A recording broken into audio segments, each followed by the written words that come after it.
Friends, இன்னைக்கு இந்த வீடியோவில் ஒரு 12 வோல்ட் டிரான்ஸ்ஃபார்மரையும் ரிலேவையும் யூஸ் பண்ணி ஒரு பவர்ஃபுல்லான இன்வெர்டர் சர்க்யூட் மேக் பண்ண போகிறோம். அந்த வீடியோ செம்ம இன்ட்ரெஸ்டிங்காக இருக்கும். வீடியோக்குள்ள போகிறதுக்கு முன்னாடி ஒரு லைக் கொடுத்துருங்க.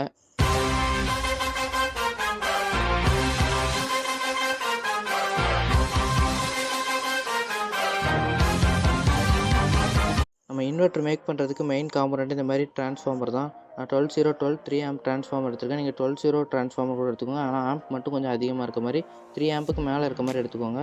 அப்புறம் இந்த மாதிரி ஒரு ரிலே எடுத்துக்கலாம். 12 வோல்ட் ரிலே தான். இது இருந்தாலே போதும், நம்ம சிம்பிளாக மேக் பண்ணிடலாம். அப்புறம் 10 மைக்ரோஃபாரட் கெப்பாசிட்டர் ஒன்று எடுத்துக்கலாம். 63 வோல்ட்டில் எடுத்திருக்கேன். நான் இதில் ஒயரை சால்டர் பண்ணி எடுத்திருக்கேன், பாசிட்டிவ் நெகட்டிவ்.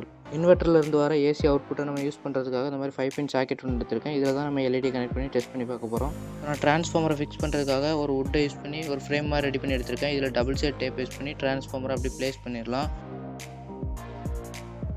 நம்ம டிரான்ஸ்ஃபார்மரில் 230 வோல்ட் இன்புட் கொடுக்குறதுக்கு 2 பின் இருக்கும், ஃபேஸ் நியூட்ரலு. அதில் நம்ம 5 பின் சாக்கெட்டை கனெக்ட் பண்ணிக்கலாம். டிரான்ஸ்ஃபார்மரை நீங்கள் ஆன்லைனில் வாங்குறத விட ஆஃப்லைனில் வாங்கினீங்கன்னா உங்களுக்கு பெட்டராகவே இருக்கும். பக்கத்தில் இருக்க எலக்ட்ரானிக் ஷாப்பில் வாங்கினீங்கன்னா இன்னும் கொஞ்சம் கம்மியான விலையிலே உங்களுக்கு கிடைக்கும். முடிஞ்ச அளவுக்கு காப்பர் வைண்டிங் டிரான்ஸ்ஃபார்மர் வாங்கிக்கோங்க. அது வந்து இன்னும் நல்ல லைஃப் அதிகமாக இருக்கும். அப்புறம் அதோட குவாலிட்டியும் நல்லாயிருக்கும். அதனால் அதை யூஸ் பண்ணி இப்போ 5 பின் சாக்கெட்டில் ஃபேஸ் நியூட்ரல் கனெக்ட் பண்ணியாச்சு. இப்போ ரிலேயில் உள்ள கனெக்ஷன்ஸ் பார்க்கலாம். ஒரு காப்பர் ஒயர் எடுத்து அதில் நான் ரிலேயோட சென்டர் பின்னில் சால்டர் பண்ணிக்கிறேன். அப்புறம் அதோட சைட் பின்லையும் சால்டர் பண்ணுற மாதிரியே சால்டர் பண்ணிக்கோங்க. இதே மாதிரி நான் ஆல்ரெடி ஒரு வீடியோ மேக் பண்ணியிருப்பேன், எல்இடி ஃப்ளாஷர் எப்படி மேக் பண்ணுறதுன்ட்டு. அந்த வீடியோ நீங்கள் பார்க்கலன்னா அதை செக் பண்ணி பாருங்கள். அதில் சர்க்யூட் டயக்ராம் இருக்கும். அதில் கெப்பாசிட்டரை மட்டும் வேல்யூ சேஞ்ச் பண்ணால் போதும். எல்இடி ஃப்ளாஷர் சர்க்யூட்டில் 1000 மைக்ரோஃபாரட் யூஸ் பண்ணியிருப்பேன். இதில் 10 மைக்ரோஃபாரட் யூஸ் பண்ணியிருக்கேன். அவ்வளோ. இந்த வீடியோ லிங்க்கு ஐ பட்டனில் கொடுத்துருக்கேன், செக் பண்ணி பாருங்கள். இப்போ கெப்பாசிட்டரோட பாசிட்டிவ் நெகட்டிவ் கனெக்ட் பண்ணணும். இப்போ நெகட்டிவ் நான் கனெக்ட் பண்ணிட்டேன். அப்புறம் பாசிட்டிவ் அதே மாதிரி அதுக்கு ஆப்போசிட்டில் கனெக்ட் பண்ணிக்கலாம். இப்போ வந்து பாசிட்டிவ் இன்புட் கொடுக்கணும், 12 வோல்ட் சப்ளை கொடுக்குறது மாதிரி. அதை டைரெக்டாக நான் அந்த மாதிரி ஒரு ரெட் கலர் ஒயர் எடுத்து கனெக்ட் பண்ணிக்கிறேன். அப்புறம் நெகட்டிவ் வந்து கெப்பாசிட்டரோட நெகட்டிவில் கனெக்ட் பண்ணிக்கலாம். இந்த மாதிரி கனெக்ட் பண்ணிவிட்டு அதை சால்டர் பண்ணிக்கோங்க. சால்டர் பண்ணலாம் அது வந்து லூஸ் கனெக்ஷன் ஆகி சரியாக ஒர்க் ஆகாது.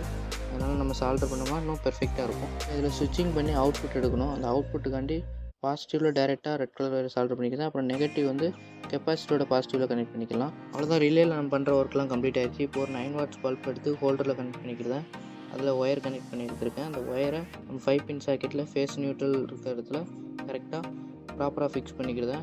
லூஸ் கனெக்ஷன் இல்லாத மாதிரி ஃபிக்ஸ் பண்ணிக்கலாம். அப்படின்னா தான் எல்இடி வந்து பிளிங்காக கான்ஸ்டண்ட்டாக ஒர்க் ஆகும். இப்போ ரிலே சர்க்யூட்டில் நான் ஒரு எல்இடியை கனெக்ட் பண்ணி ஸ்விட்சிங் ப்ராசஸ் எவ்வளோ ஃபாஸ்ட்டாக நடக்குதுன்னு நான் உங்களுக்கு டெஸ்ட் பண்ணி காட்டுறேன். 1000 மைக்ரோஃபாரட் கெப்பாசிட்டி யூஸ் பண்ணிங்கன்னா உங்களுக்கு எல்இடி ஃப்ளாஷ் ஆகிறத வந்து உங்களால் பார்க்க முடியும். இது நான் வந்து 10 மைக்ரோஃபாரட் யூஸ் பண்ணிக்கிறதுனால இந்த எல்இடி ஃப்ளாஷ் ஆகுது, ஆனால் நம்ம வீடியோவில் வந்து தெரியல. இந்த மாதிரி ஸ்பீடான ஸ்விட்சிங் வேணுங்கிறதுக்காக 10 மைக்ரோஃபாரட் கெப்பாசிட்டி யூஸ் பண்ணியிருக்கேன். நீங்களும் 10 மைக்ரோஃபாரட் யூஸ் பண்ணால் தான் எல்இடி ஃப்ளாஷ் ஆகாமல் கான்ஸ்டண்ட்டாக ஒர்க் ஆகும்.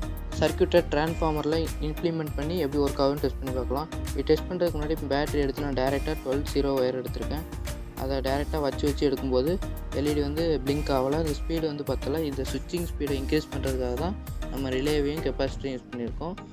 இப்போ இந்த சர்க்யூட்டை வந்து நம்ம 12 கனெக்ட் பண்ணிக்கலாம். நெகட்டிவில் 0வையும் பாசிட்டிவில் 12ஐயும் கனெக்ட் பண்ணிக்கலாம். இன்னொரு 12 வந்து அப்படியே நம்ம ஸ்லீவ் பண்ணி விட்டுறலாம். எல்லா கனெக்ஷன்ஸுமே கம்ப்ளீட் பண்ணிட்டு ப்ராப்பராக டைப் பண்ணிங்க. அப்போ தான் ஷார்ட் சர்க்யூட் எதுவும் இருக்காமல் ப்ராப்பராக ஒர்க் ஆகும். இப்போ நம்ம பேட்டரியில் பாசிட்டிவ் நெகட்டிவ் கனெக்ட் பண்ணோடனே நம்ம எல்இடி வந்து ஃபுல் பிரைட்னஸில் ஒர்க் ஆகுது.